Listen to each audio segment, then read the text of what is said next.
කියන්නේ වායු කඳන් වල කම්පන. වායු කඳන් කියලා කියන්නේ අපි බටනලාවක් ගත්තාම ඒක ඇතුලේ වායු කඳ කම්පණය කරන්නේ. ඒ කියන්නේ ඕගන් පයිප් කියලා කියන්නේ ඕගන් පයිප් ඔක්කොගෙම කතා කම්පණය කරන්නේ වායු කඳ. ඒතකොට වායු කඳන් ගත්තාම වායු කඳන් ගන්නවා වර්ග දෙකකට. එකක් තමයි විවෘත නල. අනෙක් එක තමයි සංවෘත නල කියන්නේ. විවෘත නල කියන්නේ දෙකලවරම විවෘත නල වලට. සංවෘත නල කියන්නේ එක්කෙලවරක් වත් සංවෘත නල. එක්කෙලවරක් වහල් තිබුණත් සංවෘත නලය, දෙකලවරම වහල් තිබුණත් සංවෘත නලය. නමුත් මේකේ ගත්තම මේවා සාමාන්‍ය සංගීත භාණ්ඩවල පාවිච්චි කරන්නේ මේ දේවල් විතරයි පාවිච්චි කරන්නේ. නලය ඉහළින් යම් කැළඹීමක් ඇති කළොත්, කම්පනයක් ඇති කළොත් මෙන්න මේ කම්පණය වෙන්නේ මේ කෙළවර විවෘත වුණත් සංවෘත වුණත් දෙකලවරින්ම පරාවර්තනය වෙනවා. ඒතර පරාවර්තනය වුණාම මේ තුල හට ගන්නවා එකිනෙකට ප්‍රතිවිරුද්ධ දෙසට ගමන් කරන තරංග දෙකක්.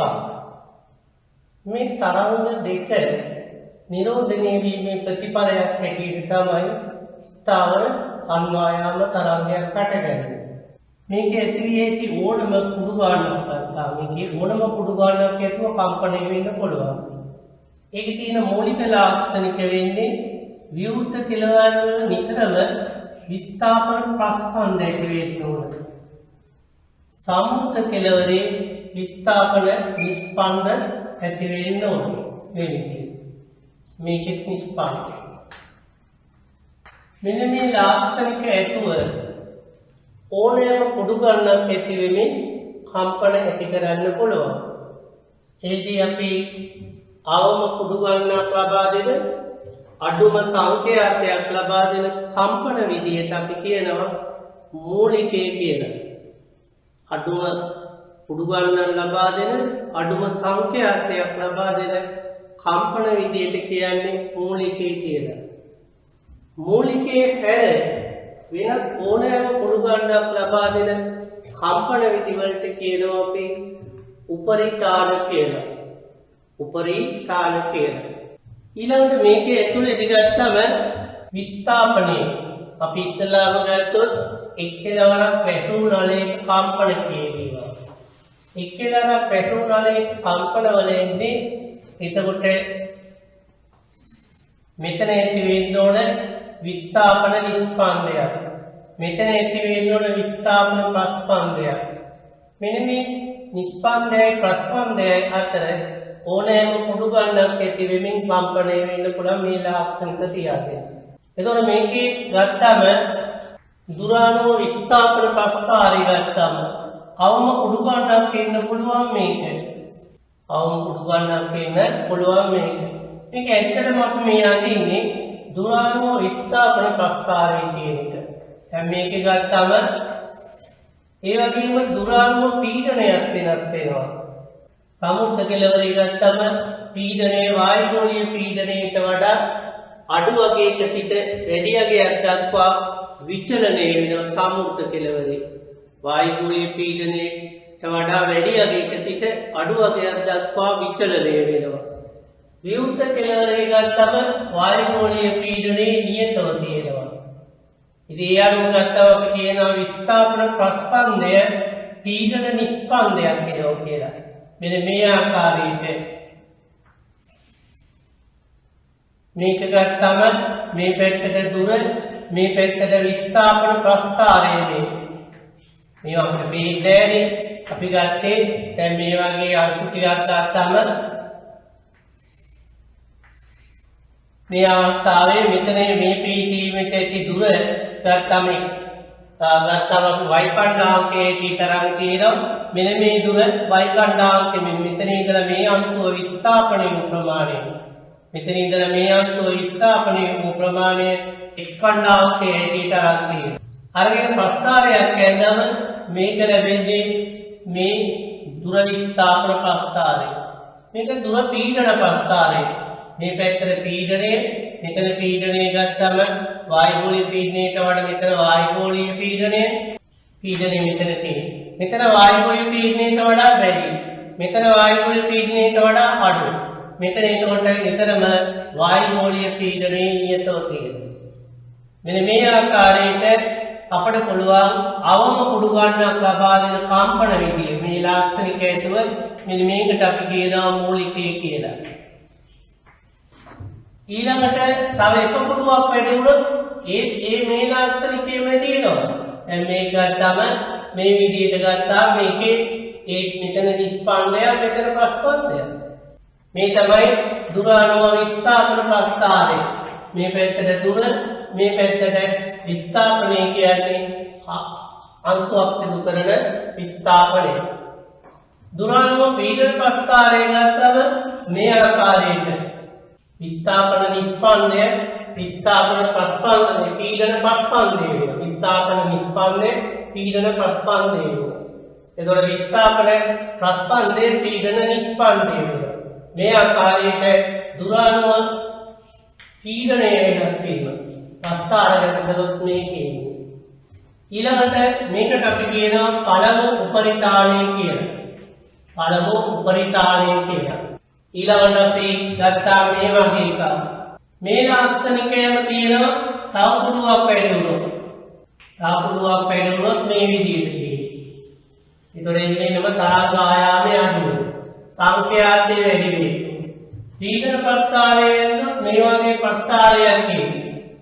මේ ආකාරයට මේක පීඩන ප්‍රස්ථාරය මේක විස්ථාපන ප්‍රස්ථාරය මේක දෙවන උපරිතාලය වෙනවා. දෙවන උපරිතාලය වෙනවා. දැන් මේක ගත්තාම මෙතන තියෙන්නේ මේ L ටික තුල තියෙන්නේ මේ ඔක්කොම නලවල තියෙන එකම නලය තුලයි මේ සංඛ්‍යාතය ඇති වෙන්නේ. මේකේ ලැම්ඩා බෙදීම හතරක් තියෙනවා. මෙතන සමානයි L වෙනවා. लैम्डा समानයි 4යි L වෙනවා. V සමානයි F ලැම්ඩා දැම්මම V සමානයි F නෝට් වැඩි කිරීම 4යි LK. F නෝට් සමානයි V බෙදීම 4යි LK. මේක ගත්තම ලැම්ඩා බෙදීම 4 ඒවත් 3ක් තියෙනවා.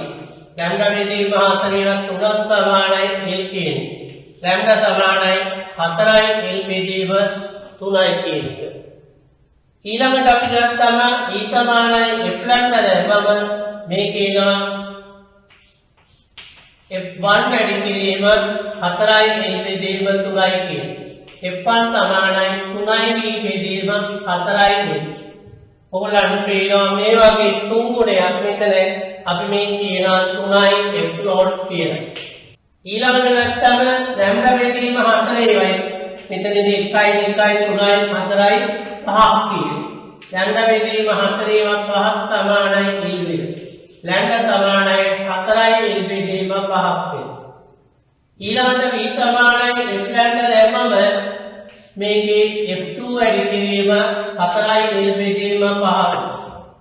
මේකේ කියනවා F2 සමානයි 5යි V බෙදීම 4යි L. මේක සමානයි 5යි F නෝට් වෙනවා. එතකොට මේවට කියන්නේ ඉක්කලවරක් මැසුණානේ ඒක අනුමාන සංඛ්‍යාත කියලා. මොකද මේ සංඛ්‍යාතයට සමාන සංඛ්‍යාත සරතුරක් කම්පණය කළා මේකට ඇලුවොත් තියෙන්නේ ඒක මේක වැඩි හඬක් නිකුත් කරමින් මේ සංඛ්‍යාතයෙන්ම කම්පණය වෙනවා. මේ සංඛ්‍යාතයට සමාන සංඛ්‍යාත සරතුරක් ඇලුවොත් ඒ වැඩි හඬක් නිකුත් කරමින් අනුනාද වෙනවා. මේවට කියනවා නලේ ස්වභාවික සංඛ්‍යාත කියලා. ස්වභාවික සංඛ්‍යාත. ඒ අනුව අපි ගත්තම වාල්කලක් කම්පණය කළා ලබා ගන්න පුළුවන් F නෝට් 3යි F නෝට් 5යි F නෝට් වගේ ඔත්තේ ප්‍රසම්පාද පමණයි කියන්නේ. ඊළඟ මේකේ ගත්තම Fn කියන්නේ Fn සමානයි 2යි n ධන 1 බෙදීම 4යි L මේක V1 2යි n ධන 1 වැඩි කිරීම V බෙදීම 4යි L මේ සමානයි V2 වුණොත් මේ කියනවා n සමානයි 1 වුණොත් මෙතන 3 එනවා n සමානයි 2 වුණොත් 5 වෙනවා. මේක තමයි පොදු සමීකරණය. ඊළඟට අපි ගත්තම දෙකලවරම විවෘත නලයක කම්පන. දෙකලවරම විවෘත නලයක් ගත්තා මේ ආකාරයට. මෙතන පස්පන්දයක් ඉන්නවා. මෙතන පස්පන්දයක් ඉන්නවා. මෙන්න මේ ලාක්ෂණික දෙක ඇතුළත ඕනෑම කම්පන විදියකින් කම්පණය වෙන්න පුළුවන්. දැන් මේක ගත්තාම විස්ථාපන ප්‍රස්ථාරය මේක. හැබැයි පීඩන ප්‍රස්ථාරය එන්නේ මේ ආකාරයට. විස්ථාපන පස්පන්දය පීඩන නිස්පන්දයක් වෙනවා. මේ ආකාරයට මේක විස්ථාපනය මේ පැත්තට දුව ගත්තම මේ පැත්තට පීඩනය. දුරානුව පීඩනය විචලනය වෙන්න මේ නලය ඇතුලේ මේ ආකාරයට ඇවිල්ලා දුරානුව විස්ථාපනය අංශ වල විස්ථාපන විචලනය මේ විදිහට. තව පුඩුවක් වැඩි වුණොත් වෙන්නේ මේ ලාක්ෂණිකේ. දෙකනෝරෑම විටම ප්‍රස්පන්ද. මැද එතකොටත් ප්‍රස්පන්දයක් වෙනවා. ඒකෙත් උන්න දුර පීඩන ප්‍රස්ථාරය එනොත් මේ වගේ ප්‍රස්ථාරයක් එන්නේ. මේක පළමු උපරිතාලය. මේක ගත්තම තව පුඩුවක් වැඩි වුණා වෙන්නේ මේ විදිහට පුඩු ඕන ගණනක් වැඩි වෙන්න පුළුවන්. වැඩි වෙලා මේකේ කම්පණය වෙන්න පුළුවන්. මේ ආකාරයට මේක දෙවන උපරිතාලය. එතකොට මේ දෙවන උපරිතාලය. මේක ගත්තම ලැම්ඩා බෙදීම 4 ඒවා දෙකක් තියෙනවා. ලැම්ඩා බෙදීම 4 සමානයි වැඩි කිරීම 2 සමානයි කියලා. ලැම්ඩා සමානයි 2යි ඉන්නේ. v සමානයි f ලැම්ඩා දැම්මම v සමානයි f නෝට් වැඩි කිරීම 2යි ඉන්නේ. f නෝට් සමානයි v බෙදීම 2යි lk. ඊළඟට මේකේ එනවා ලැම්ඩා බෙදීම 4 ඒවා 4ක් තියෙනවා. ලැම්ඩා සමාන වෙනවා v වලට. v සමානයි f ලැම්ඩා ඇදුවම v සමානයි f1 වැඩි කිරීම l f1 සමානයි v බෙදීම l වෙනවා. එතකොට මේ වගේ දෙගුණයක් මෙතන. මේ සමානයි 2යි f නෝට් වෙනවා. ඒ විදිහටම ලැම්ඩා බෙදීම 4 ඒවා මෙතන ගත්තාම 1 2 3 4 5 6ක් තියෙනවා. लैम्डा समानाय 2යි l බෙදීම 3ක් වෙනවා. v समानाय f लैम्डा දැම්මම අපට එන්නේ v समानाय f2 වැඩි කිරීම 2යි l බෙදීම 3. f2 समानाय 3යි v බෙදීම 2යි l වෙනවා. f समानाय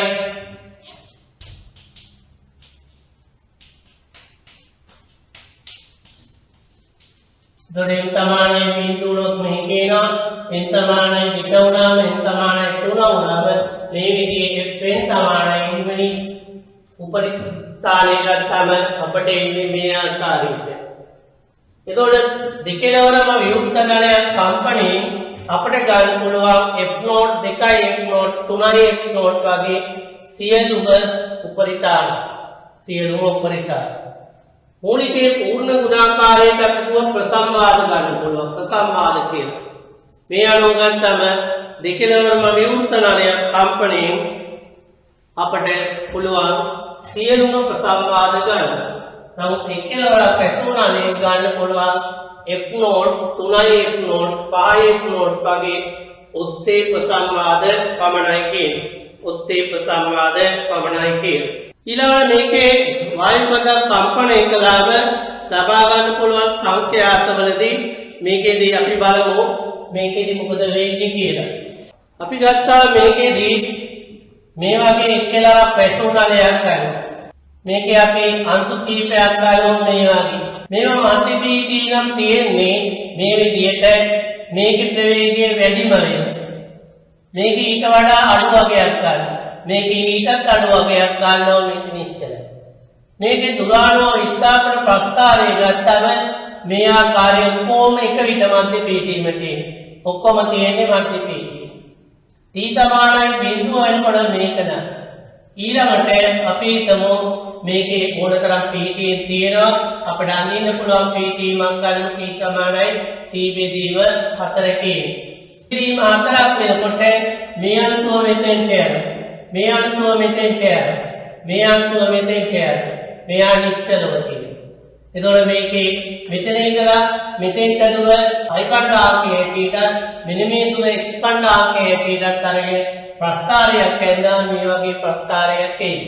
ආපහු එන්නේ මේවා එනවා මේ විදිහට. මේ අන්තිම ආපහු එනවා මධ්‍ය පීඨියම. මධ්‍ය පීඨියමට ආවත් පස්සේ මේකට වැඩිම වේගය තියෙනවා. ඒකට අඩු වේගයක් තියෙන්නේ මේක ඊටත් අඩු වේගයක් මේක නිශ්චලයි. එතකොට දුර අනුව ගත්තාම විස්ථාපන ප්‍රස්ථාරය මේ වගේ එකක් එයි. ඊළඟට අපි ගත්තා මේ විදිහට. මෙතන තියෙන අන්තිම මෙතෙන්ට එනවා. මේ අන්තිම මෙතෙන්ට එනවා.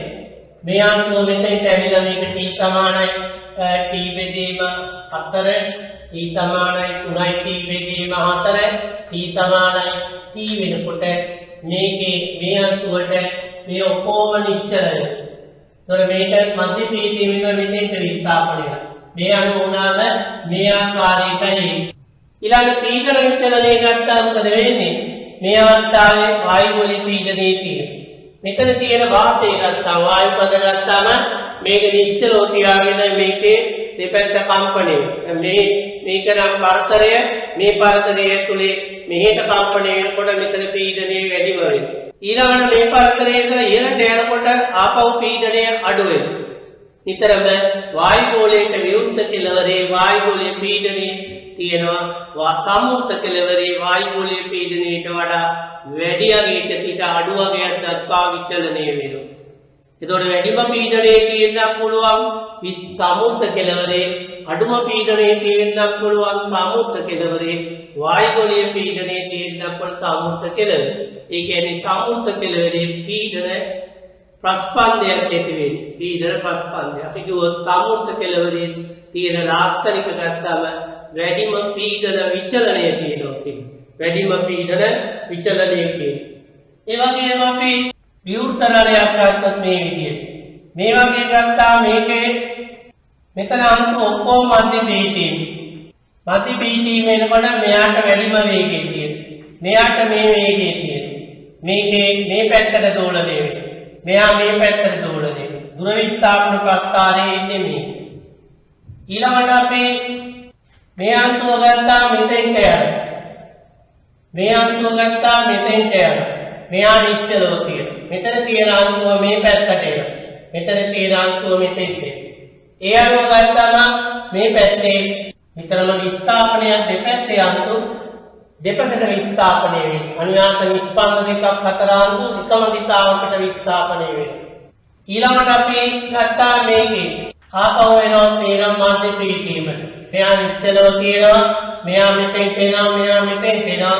මෙයා ගත්තා මෙතෙන්ට. එතකොට වෙන්නේ මෙයා මේ පැත්තට වැඩිම වේගය ඊට වඩා අඩුයි. මෙයා නිශ්චලයි. මෙයාට තියෙනවා මේ පැත්තට වේගයක්. මෙයා තියෙනවා මේ පැත්තට වේගය. ඊළඟට වෙන්නේ ඊ කාලයකදී ආපහු මේ අංශු ගත්තම මේ විදිහට. මේ අංශු ගත්තා මේ ආකාරයට මේක මෙතෙන්ට විස්ථාපනය. මෙතන තියෙන අංශුව මෙතෙන්ට, මෙතන තියෙන අංශුව මෙතෙන්ට. මෙයා නිශ්චලයි. එතකොට මේකේ ගත්තාම මේ අංශුව මෙතෙන්ට, මේ අංශුව මෙතෙන්ට. එතකොට මේක ඔක්කොම නිශ්චලව තියෙන්නේ දුර විස්ථාපන ප්‍රස්ථාරයේ මේ ආකාරයට. මේ ආකාරයට එක එක පීඨීන් වලදී ගත්තම මූලික කම්පන විදියේදී මේ ආකාරයට ඊළඟ ප්‍රස්ථාරය ඊළඟ අවස්ථාවේ මේ විදිහට කාලයක් එක්ක සෑම පීඨීන්ක් ගත්තා මේ ආකාරයේ ඉස්තාවර කුඩු ගන්නක් ඇති වෙන්නේ මේ ආකාරයට තරංග රටාව දක්වන්න පුළුවන්. ඊළඟට සාවිද්‍යාවක් ගත්තොත් මේක A අංශුව කියලා ගමු.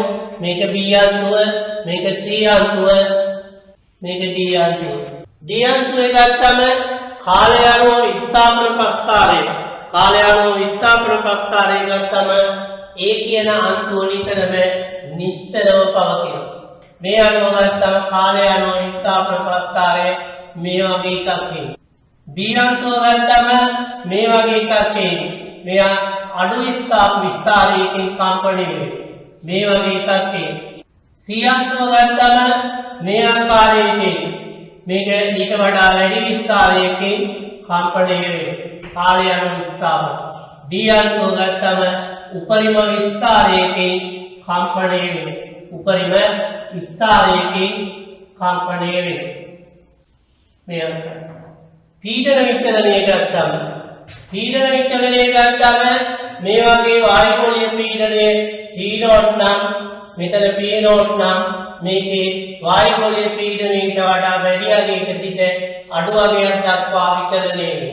එතකොට වායුගෝලීය පීඩනය ගත්තම මෙතන නිශ්චල ගත්තා මෙතෙන්දි ගත්තා වායුගෝලීය පීඩනයට වඩා වැඩි අගයක සිට අඩු අගයක් දක්වා උපරිම විස්තරයකින් විචලනය වේ. මේකේ පීඩනය ගත්තම මෙතන P0 ඊට වඩා පීඩනය මේකේ අඩු අගයකින් විචලනය වේ. මේ උසාවි ඊළඟ අවස්ථාවේ ගත්තම ඊටත් වඩා අඩු අගයකින් විචලනය වේ. මෙන්න මේ ආකාරයට P0 මෙතන නම් මේක විචලනය වෙන්නේ මෙන්න මේ ආකාරයේ මේක ගත්තම වායුගෝලීය පීඩනයේ නියතව තියෙනවා. P0 මෙතන නම් විගතම වායුගෝලීය පීඩනයේ තියෙනවා. ඒ වගේම තමයි මෙතන ගත්තොත් මේ වගේ අංශ දෙකක් ගත්තම මේ ආකාරයේ මේ අංශුව ගත්තම උපරිම විස්තරයකින් දෝලණය වේ. මේ උපරිම විස්තරයකින් දෝලණය වෙන කාලය අනුව විස්ථාපන ප්‍රස්ථාරය. මේ අංශුව ගත්තම කාලයේ ඊට වඩා අඩු විස්තරයකින් දෝලණය වේ. මේ අංශුව ගත්තම නිස්පන්දය හැම විටම නිශ්චලයි වේ. මේ වගේ මේ අංශුව ගත්තම මේක මෙහෙට විස්ථාපනය වෙනකොට මේක අනිත් පැත්තට විස්ථාපනය වේ. මේ අංශය ගත්තම ඊට විරුද්ධ පැත්තටයි විස්ථාපනය වෙන්නේ. එතකොට අඩු විස්තරයකින් දෝලණය වේ. මේක ගත්තම උපරිම විස්තරයකින් දෝලණය වෙනවා. විස්තරය ගත්තම ගොඩාක් වැඩි එකක් ඒ. මේ ආකාරයට මේකේ කාලය අපිට ගත්තම කාලය අනුව විස්ථාපනය දක්වන්න පුළුවන් එක අංශු වලකේ. මේ ආකාරයට දෙකලවර නියුක්ත නලයක් එහෙම නැත්නම් එක්කලවරක් වැටු නලයක් කම්පණය මගින් අපට විවිධ සංඛ්‍යාත ලබා ගන්න පුළුවන් තියෙනවා. මේ ආකාරයට නලයක් කම්පණයෙන් අපට විවිධ සංඛ්‍යාත ලබා ගන්න පුළුවන්. ඒ වගේම කම්පන විදි එකම දිග තුල විවිධ සංඛ්‍යාත ලබා ගන්න පුළුවන්. ඊළඟට දිග වෙනස් කරමිනුත් විවිධ සංඛ්‍යාත ලබා ගන්න පුළුවන්. ඒ වගේම එකම සංඛ්‍යාතයට ලැබෙන පරිදි දිග වෙනස් කරන්න පුළුවන්. දැන් මේ නලය ගත්තම මේකෙන් නම් කම්පණය වෙන්නේ ආපහු එම සංඛ්‍යාතයේම කම්පණය වෙනවා. ආයි දිග තුන් මේ විදිහේ දිග තුන් ගුණයක් කළා. මේ වගේ දිග තුන් ගුණයක් කළාම මේකේ තරංග ආයාමයෙන් තමයි මේකේ තියෙන්නේ. මේ වගේ තුන් ගුණයක් කියලා. ආපහු පස් ගුණයකදී ආයි තව කුඩුවක් වැඩි වුණාම නැවත කම්පණය වෙනවා. ඒ කියන්නේ මේකට ඉහළින් අපි සරතුලක් කම්පණය කරලා ඇල්ලුවොත් වෙන්නේ සරතුලට අනුනාද වෙනවා එක්තරා සංඛ්‍යාතයකදී. මොකද මේ දිගට අනුරූප තියෙන ස්වභාවික සංඛ්‍යාතයට සමාන වුණාම සරතුලේ සංඛ්‍යාතය ඒක අනුනාද වෙනවා. ආපහු අපි මේ විදිහට දිග වැඩි කරගෙන යනකොට වෙන්නේ ආපහු අනුනාද වෙනවා. මෙන්න මේ සංඛ්‍යාත ගත්තා මේකේ එකම සංඛ්‍යාතයේ දිග වෙනස් වෙනවා. දිග වෙනස් කළා මුඩු ගන්න වෙනස් වෙනවා. ඒ වගේම අපිට පුළුවන් එකම සංඛ්‍යාතයේ එකම දිග තුල විවිධ සංඛ්‍යාත වලට අනුනාද කරන්න. එකම දිග තුල විවිධ සංඛ්‍යාත ගන්න පුළුවන්. ඒ වගේම එකම සංඛ්‍යාතයට අනුනාද දිග වල ගොඩක් ගන්නත් පුළුවන්. දැන් කතා කරන්නේ නලයක ඇතිවන කාන්ත සෝදනය කියන එක. ඒ කියන්නේ නලයක් තුළින් ගමන් කරන කැළඹීමක් මේක පහළට ගිහිල්ලා ආයි පරාවර්තනය වෙනවා. පරාවර්තන මෙතෙන්ට එනකොට වායු කන්ද නිදහසේ ප්‍රසාරණය වෙනවා. වායු කන්ද නිදහසේ ප්‍රසාරණය වෙන නිසා වෙන්නේ මෙන්න මේ කැට්ට කෙලින් හරියටම නිස්පන්දනය ඇති වෙන්නේ නැතුව ස්වල්පයක් ඉහළින් ඇති වෙනවා. මේ වගේ දෙයක්. එහෙම නම් තරංගයේ දිග නලයේ දිගට වඩා ටිකක් වැඩි වෙනවා. නලයේ දිග කියන්නේ මේ දිග. ඊට වඩා ස්වල්පයක් වැඩි අන්නේ වැඩිපුර දිගට කියනවා අපි නලයක ආන්ත සෝදනය කියලා. නලයක ආන්ත සෝදනය. දැන් මේකේ නලයේ දෙකලවරින්ම ආන්ත සෝදනයක් කියනවා. මේ ආකාරයෙන්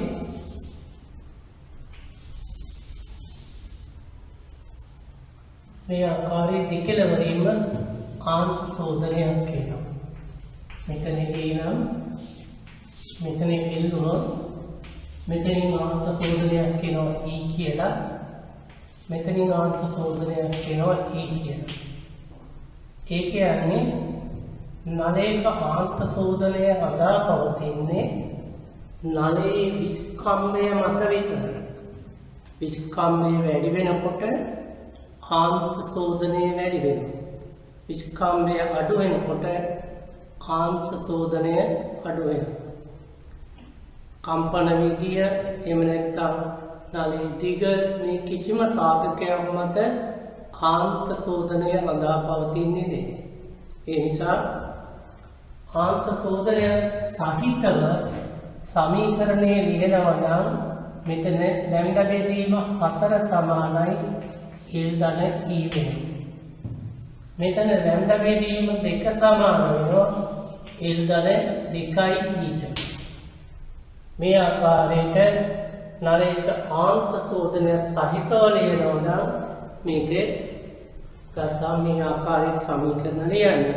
ආන්ත සෝදනය නැතුව ලියන ආකාරය කලින් ලිව්වා. ආන්ත සෝදනය කියන්නේ සාමාන්‍ය විස්කම්භය ගත්තම සෙන්ටිමීටර් 3ක් 4ක් වෙන නලයක සෙන්ටිමීටර් 1ක් වගේ ගානක් එන්නේ. එකටත් වඩා අඩු ගානක්. ඒ අනුව ගත්තම ආන්ත සෝදනය නොසලකාත් අපි ගැටුව හදනවා. ආන්ත සෝදනය සත්කරා හදන්න මෙන්න මේ විදිහට තරංග ආයාමයේ සෙවිය යුතු වෙනවා.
ඊළඟට අපිට තියෙන්නේ නුකෙසුම් ඇතිවීම කියන්නේ.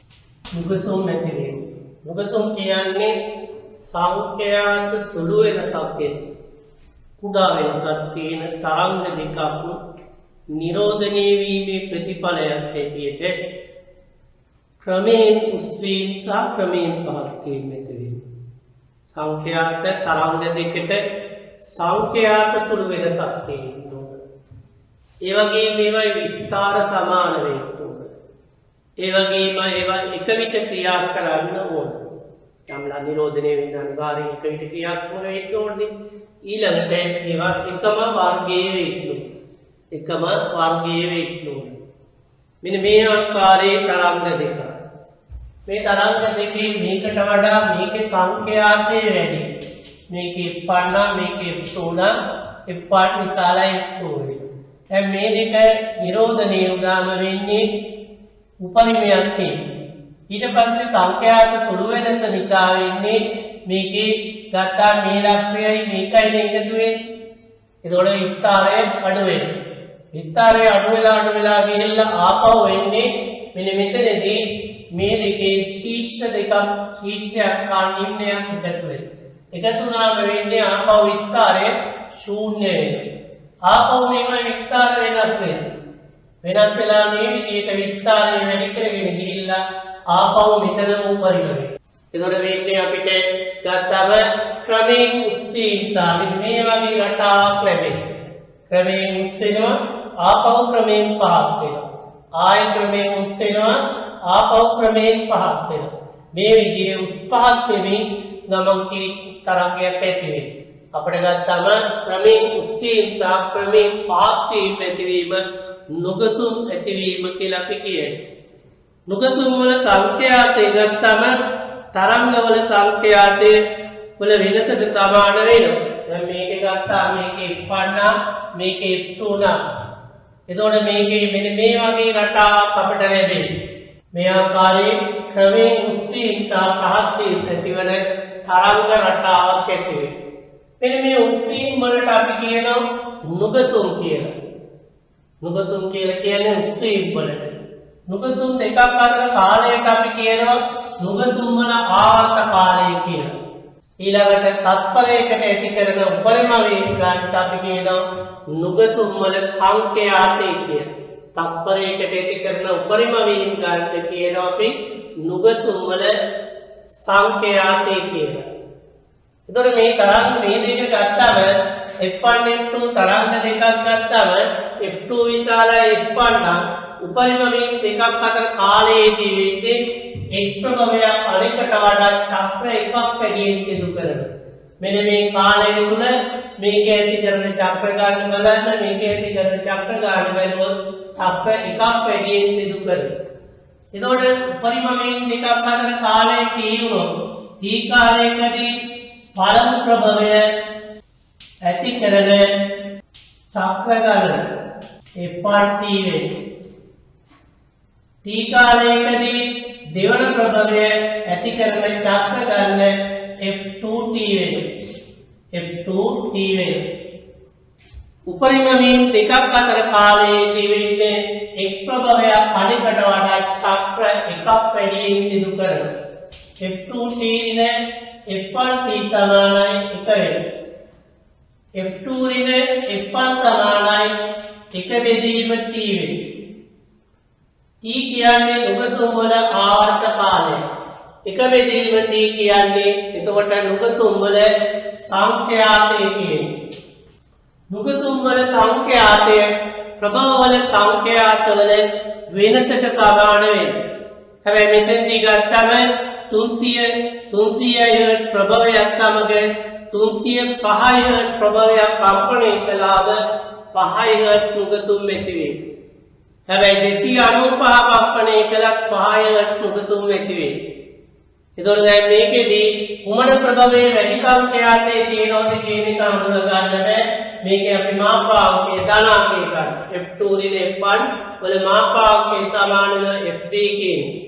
නුගතුම් වල සංඛ්‍යාතය ප්‍රභව වල සංඛ්‍යාත වෙනසට සමාන වෙනවා. නුගතුම් ඇති වෙන්න පුළුවන් ඕනම තරංග වර්ගයක. නුගතුම් ඇති වෙන්න පුළුවන් ඕනම තරංග වර්ගයක. හැබැයි නුගතුම් ආන්න නම් ප්‍රභව දෙකම ධ්වනි ප්‍රභව වේ යුතුයි. ප්‍රභව දෙකම ධ්වනි ප්‍රභව වේ යුතුයි. ඒවායේ සංඛ්‍යාතවල සුළු වෙනසක් ඇති වේ යුතුයි. ඒවයි සාමාන්‍ය ගත්තම විස්තර සමාන වේ යුතුයි. විස්තර සමාන වේ යුතුයි. ඒවා එක විට ඇති කම්පණය වේ යුතුයි. එක විට කම්පණය වේ යුතුයි කියන්නේ. ඇයි අපිට නුගතුම් සංඛ්‍යාතය කියන එක ගොඩක් වැඩි වුණොත් ඇහෙන්නේ නැත්තේ කියන්නේ. නුගතුම් සංඛ්‍යාතය ගත්තම සාමාන්‍යයෙන් කිසියම් සත්‍යයක් නිසා කණේ ඇතිවන සංවේදනයේ තත්පර 10න් එකක් තියෙනවා. ඒ කාලය තුල තවත් සත්‍ය ඇති වුණොත් අපිට ඒවා වෙන්කොට ඇහෙන්නේ. තත්පරයකින් 10න් එක් කාලයක් කණේ ඒ සත්‍ය නිසා ඇතිවන සංවේදනයේ තියෙනවා. තත්පරේ 10න් එකට වඩා අඩු කාලයකදී තවත් ශබ්ද ඇති වුණාට ඒවා වෙන්කොට ඇහිට ඒ ශබ්ද දිගටම ඇදී යන එකයි. මේ අනුව ගත්තම නුගතුම් වල සංඛ්‍යාත වේදස 10යි වස්තුනොත් නුගතුම් වල සංඛ්‍යාතේ ගත්තම එතකොට 10යි වස්තුනොත් උපරිම වීම දෙකක් අතර කාලයක් තත්පර 10යි ටිකක් වෙයි. එතකොට නුගතුම් වල සංඛ්‍යාතේ 10ට වඩා වැඩි වුණොත් එන්නේ උපරිම වීම දෙකක් අතර කාලය තත්පර 10යි ටිකට වඩා අඩු වෙනවා. එතකොට කලින් ඇති වූ උපරිමේ කණේ නිසා සංවේදනයේ තිබියදීම ඊළඟ උපරිමේ නිසා සංවේදනයත් ඇති වෙනවා. එතකොට වෙන්නේ දිගටම අපිට උපරිම හඬක් ඇහෙන්නේ අවමානට ඇහෙන්නේ නේ. ඒ නිසා නිතරම නුගතුම් ඇසීමේදී උපරිම වීම දෙකක් අතර කාලය තත්පර 10න් එකට වඩා වැඩි වෙනවා. එහෙමනම් නුගතුම් වල සංඛ්‍යාතය 10යි වලට වඩා අඩු වේ යුතුයි කියන්නේ. ප්‍රභව දෙක සංඛ්‍යාත ගත්තම F1 F2 ප්‍රභව දෙක සංඛ්‍යාත අපි F1 F2 ප්‍රභව දෙකක් නැත්නම් සරතුල් දෙකක් කියමු. මේ දෙක කම්පණය කළාම නුගතුම් සංඛ්‍යාතය FB නම් F1 F2 නිසා F1 විශාලව F2ට වඩා අපි මේක ලියන්නේ F1 F2 සමානයි FB වෙනවා. ඊළඟට F2 විශාලයි F1 වුණොත් අපි ලියන්නේ F2 F1 සමානයි FB වෙනවා. ඒ කියන්නේ එකම ප්‍රභවයේ සමග එකම නුගතුම් සංඛ්‍යාතය ඇති කරන ප්‍රභව දෙකක් තියෙනවා. එකක් තමයි නුගතුම් සංඛ්‍යාතයේ සමාන ප්‍රමාණයක් වැඩි එක, අනිත් එක තමයි නුගතුම් සංඛ්‍යාතයේ සමාන ප්‍රමාණයක් අඩු එක කියන්නේ. දැන් මේ දෙකෙන් කොයි එකද නිවැරදි එක කියන එක හඳුනා ගන්න ආකාරයේදී අපිට සිදු වෙනවා එකක සංඛ්‍යාතයේ සුළු වෙනසක් කරන්න. සංඛ්‍යාත එක්ක ස්වල්පයක් අඩු කරනවා, එක්ක ස්වල්පයක් වැඩි කරනවා. ස්වල්පයක් වැඩි කරන්නේ සරතුලක සංඛ්‍යාතයේ ස්වල්පයක් අඩු කරන්න පුළුවන්. ඒකේ දැත්තකට බර දාලා. දැත්තට කුඩා පාරයක් කෑනුවම ඒකේ අපිට පුළුවන් සංඛ්‍යාතයේ ස්වල්පයක් අඩු කරන්න. හැබැයි පීරිකාල බර අඩු කළොත් ස්වල්පයක් එතකොට දැත්තේගේ සංඛ්‍යාතය ස්වල්පයක් වැඩි වෙනවා. ඒ වගේම අපිට පුළුවන් වායු පදක නම් ටිකක් දිග වැඩි කරන්න පුළුවන්, ටිකක් දිග වායු කන්දේ දිග අඩු කරන්න පුළුවන්. එතකොට නුගතුම් මේ එකේ සංඛ්‍යාතය දිග ස්වල්පයක් වැඩි කළොත් සංඛ්‍යාතය අඩු වෙනවා, දිග ස්වල්පයක් අඩු කළොත් සංඛ්‍යාතය වැඩි වෙනවා. ඒ වගේම ඇති තන්තුවක් ගත්තම තන්තුවේ දිග අනුනාද වෙනවා නම් ඊට පස්සේ තන්තුවේ දිග ස්වල්පයක් අඩු කරනවා. සංඛ්‍යාතය වැඩි වෙනවා. ස්වල්පයක් වැඩි කළොත් සංඛ්‍යාතය අඩු වෙනවා. ආතතිය ස්වල්පයක් වැඩි කළොත් සංඛ්‍යාතය වැඩි වෙනවා. ආතතිය ස්වල්පයක් අඩු කළොත් වෙන්නේ සංඛ්‍යාතය අඩු වෙනවා. මේ විදිහට විවිධ ප්‍රභවවල සංඛ්‍යාත අපිට සුළු වශයෙන් වෙනස් කරන්න පුළුවන්. දැන් අපි සරතුල් දෙකක් සංඛ්‍යාත සමන සරතුල් දෙකක් අරගෙන එක සරතුලක දැත්තක කුඩා භාරයක් ගන්නවා. කුඩා භාරයක් ඇදීමේදී කියන ඉටි ගන්න පුළුවන්. ඒ වගේ මොනවාරි ක්‍රමයක් ගන්න පුළුවන්. කුඩා භාරයක් ඇදලා එතකොට ඒකේ සංඛ්‍යාතයේ ස්වල්පයක් අඩු. අපි දිග සමාන සරතුල් දෙකක් අරගෙන එකක සංඛ්‍යාතය අපිට අඩු කරන්න පුළුවන්. ඒකට කුඩා භාරයක් ඇදලා. කුඩා භාරයක් ඇදුවම වෙන්නේ ඒකේ බර වැඩි වෙනවා, සංඛ්‍යාතය අඩු වෙනවා. අපි කරන්නේ මේ සරතුල් දෙක සමාන සංඛ්‍යාත සරතුල් දෙකක් ගත්තේ එකකට කුඩා භාරයක් ඇදලා ඒකේ සංඛ්‍යාතයේ සුළු වශයෙන් අඩු කළා. ඊට පස්සේ සරතුල් දෙක එක විට කම්පණය කරනවා. එක විට කම්පණය කළාම වෙන්නේ ඊට පස්සේ කනට ගිට්ටු කළාම නුගතුම් අහන්න පුළුවන්. ඕනෑම තරංග වර්ගයක නුගතුම් ඇති වෙන්න පුළුවන්. මේ දෙකෙන් අපි යම් ප්‍රභව දෙකක් කම්පණය කළාම F1 F2 ඒකෙන් ඇති කරනවා නම් නුගතුම් FB ට සමාන සංඛ්‍යාතයකින් අපි දන්නේ කොයි එකද විශාල කියන එක. අපි F1 විශාලයි F2 කියලා හිතුවොත් අපි ලෙන්නේ F1 F2 සමානයි FB වෙනවා. ඊළඟට F2 විශාලයි F1 වුණොත් එන්නේ F2 ඍණ F1 සමානයි FB වෙනවා. දැන් අපි කරන්නේ අපි හිතමු F1 අඩු කළයි කියලා. F1 අඩු කළාම මොකද වෙන්නේ? F1 අඩු කළාම FB අඩු වෙනවා. එතකොට F1 සුළු වශයෙන් අඩු කළාම නුගසුන් සංඛ්‍යාතේ අඩු වෙනවා නම් අපිට ලියත හැකි F1 විශාලයි F2 කියලා. ඒ වගේම F1 අඩු කරනකොට F1 වැඩි කරනවා. F1 වැඩි කරනකොට FB වැඩි වෙනවා නම් ඒ ලියත හැකි F1 විශාලයි F2 කියලා. F1 වැඩි කරනකොට මේක වැඩි කළොත් වෙන්නේ මේකත් වැඩි වෙනවා. මේක අඩු කළොත් වෙන්නේ මේකත් අඩු වෙනවා. ඊළඟට ගත්තා මේකේ මේ සමීකරණය අනුව මොකද වෙන්නේ? මේ සමීකරණය අනුව F1 අඩු කළොත් මොකද වෙන්නේ? FB වැඩි වෙනවා. F1 අඩු කරනකොට FB වැඩි වෙනවා. එතකොට F1 අඩු කරනකොට FB වැඩි වෙනවා නම් F2 විශාලයි F1 වෙනවා. අඩු කරේ කියන්නේ අනිත් එකේ වැඩි සංඛ්‍යාවක්. ඊළඟට මේක වැඩි කළොත් මොකද වෙන්නේ? මේක අඩු වෙනවා.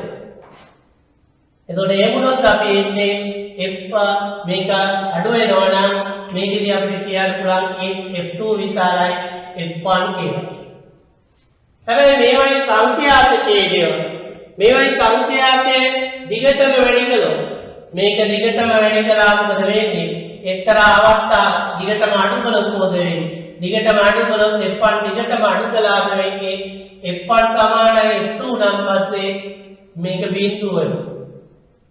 F1 F2ටත් වඩා අඩු කළොත් මොකද වෙන්නේ? නැවත වැඩි වෙනවා. මේ ආකාරයට මේක අඩු වෙලා මේක අඩු කරනකොට වෙන්නේ F1 සමානයි F2 නම් පස්සේ FB බිඳුව වෙනවා. ආපහු F1 තවත් අඩු කළොත් වෙන්නේ ආපහු වෙන්නේ මේ දෙකේ වෙනත මේක විශාල වෙනවා මේකට වඩා. එතකොට F2 ඉන්නේ F1 සමානයි FB වෙනවා. මේ දෙකේ නිතර වෙනත නෙන්නේ. ආපහු අඩු වෙලා නැවත වැඩි වෙනවා. මේක අනුව මොකද වෙන්නේ? මේක වැඩි කරගෙන ගියොත් මේක වැඩි කරන් ගියොත් වෙන්නේ මේකට මේක සමාන වුණොත් සමාන වුණාම බිඳුව වෙනවා. ඊට පස්සේ වෙන්නේ මේක වැඩි කරගෙන ගියාම වෙන්නේ වැඩි වෙලා මේ දෙක සමාන වුණාම බිඳුවයි. තවත් වැඩි වුණාම වෙන්නේ මේකට වඩා මේක වැඩි. ආපහු FD වැඩි වෙනවා. F1 අඩු කළොත් වෙන්නේ මේ ආකාරයෙන් F1 වැඩි කළාම වෙන්නේ F1 අනුව FB වෙනස් වීම අපි ගත්තම ප්‍රස්ථාරයක් එනවා. මෙන්න මේ ආකාරයටයි වෙන්නේ. මෙතෙන් එනකොට F1 සමානයි F2 වෙනවා. F1 සමානයි F2 වෙනවා. ඊට පස්සේ තවත් වැඩි කළාම තවත් වැඩි කළාම වෙන්නේ මේකේ F1ට වඩා F2 විශාල වෙනවා. විශාල වෙලා නැවත නුගසුන් සංඛ්‍යාතේ වැඩි වෙනවා. ඊළඟට අපි අනිත් පැත්තට ගත්තොත් ඒ F1 වැඩි කරනකොට මෙන්න මේ සමීකරණය අනුව F1 අඩු කරනවා. F1 අඩු කළාම මේ වගේ එකක් එන්නේ. F1 අඩු කරගෙන මේක F1 අඩු කරනවා. අඩු කරාම F1 සමානයි F2 නාම වෙන්නේ නුගසුන් සංඛ්‍යාතේ බිඳුව වෙනවා. මේ සමීකරණය අනුව අපි F1 අඩු කරනවා. F1 සමානයි F2 නාම නුගසුන් සංඛ්‍යාතේ බිඳුව වෙනවා. ආපහු තවදුරටත් වෙනස් කරනකොට වෙන්නේ I වැඩි වෙනවා. නුගසුන් සංඛ්‍යාතේ වැඩි වෙනවා. මේ විදිහට අපිට පුළුවන් නොදන්නා සංඛ්‍යාතය සොයාගන්න මේකේ එකක සංඛ්‍යාතයේ සුළු වශයෙන් වෙනස් කරනවා. විශාල වෙනසක් කළොත් වෙන්නේ ආපහු මේක වැඩි වෙනවා. අඩු වෙලා මේකෙදි ගත්තාම මේක වැඩි අඩු කරනකොට මේක අඩු වෙලා නැවත වැඩි වෙනවා. මේක වැඩි කරනකොට මේක අඩු වෙලා නැවත වැඩි වෙනවා. ඒ අනුව ගත්තම ඒකේ සංඛ්‍යාතයේ කුඩා වෙනසක් කිරීම කියන එක ඉතා වැදගත් වෙනවා. විශාල වෙනසක් කළොත් අපිට ස්ථිරවම කියන්න බෑ කුමක්ද සංඛ්‍යාතය කියන්නේ.